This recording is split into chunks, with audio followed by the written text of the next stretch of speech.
One of my favorite sailboat restoration projects has to be the 1983 Compac 16 Pilothouse project. This was a day sailor sailboat that I put a pilot house on. The Compac 16 is a very well regarded day sailor sailboat. It's made by the Hutchins Boat Company. They're overbuilt. They have beautiful classic lines. I learned to sail on a Compac 19 years ago when I was a young officer in the Marines. And I always wanted to get another one, but being older now, it's difficult to move around inside such a tiny boat. So the first thing I did was set about trying to come up with a pilot house design. And then I came up with a pattern made out of Coroplast. Is like a plastic version of corrugated cardboard. It doesn't break down over time, and it works real well for making patterns. You can buy Coroplast online or from a local sign shop. I needed to build a mock-up so I could get an idea of what this thing might look like and how it could be assembled, put together. Would it even be worth doing? Because if it looks ugly, well, I don't want that.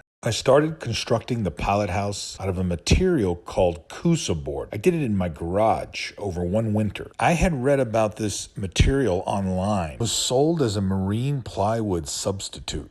You could use it for coring for boat building. I had already experimented with this material, restoring my pocket trawler. This stuff is going to be good.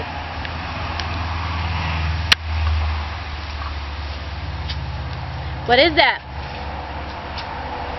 This is Coosa Board. It's a composite material that's a plywood coring substitute for fiberglass.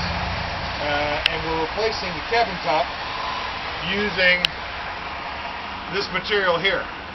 It's really great to work with. The only problem is it's made of like a polyurethane foam sandwiched in with pieces of fiberglass mat and then fiberglass roving. And when you cut it, it particleizes very tiny, small amount of dust. And you know, if you breathe it, it's very nasty stuff. So that's kind of why I'm all suited up, so I don't have problems with it. Fiberglass itching. This is much worse than normal fiberglass stuff because when you cut it, it just gets so fine. I don't know if you can see the dust here, but it's very, very fine. So it's almost like less than sand. So we want to make sure we cut it real good, do it outside. The rain will wash everything away. But the parts are cutting up real good and they're going to fit real well and replace around the portholes where the plywood rotted. And these will fit in there, we'll glue them in place, and then we'll come back and fiberglass the outside of it, the whole inside of the cabin. It doesn't have to be fiberglass. It doesn't need to be sealed in any way. You don't have to seal the edges, and you don't have to put a hot coat on it before you put fiberglass on it. It's totally waterproof, mold resistant the way it is. You could use it bare if you wanted to, but we'll put fiberglass on it just to make the interior nice and clean before we put in the liner. I'm cutting out the portholes now.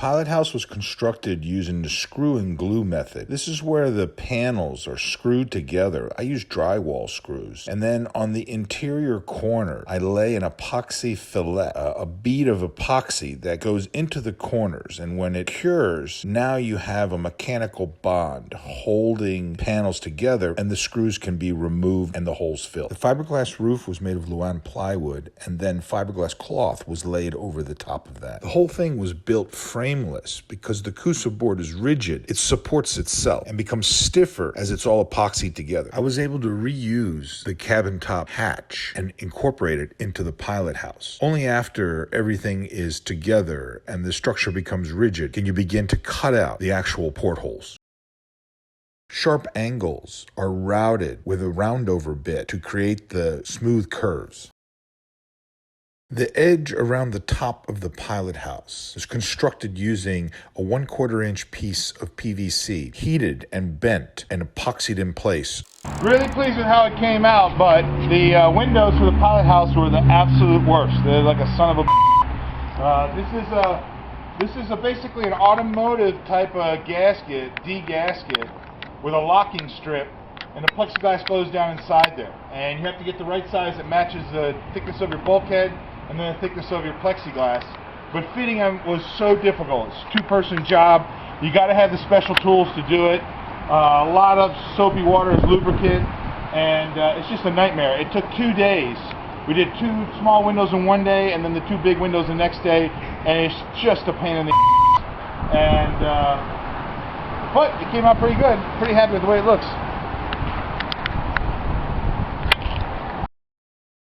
Installing the pilot house meant I had to actually cut off the roof of the sailboat and then through bolt the pilot house onto the deck. The addition of the pilot house opened up the interior of the boat.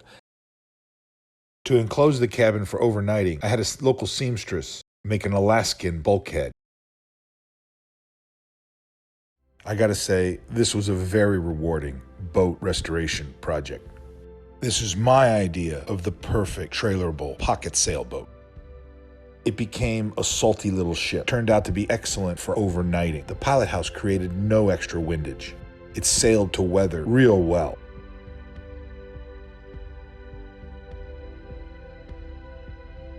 And this restoration really boosted my confidence insofar as what I was able to accomplish. If you like these videos, please subscribe and click the like button. These videos would not be possible without your support. Thank you.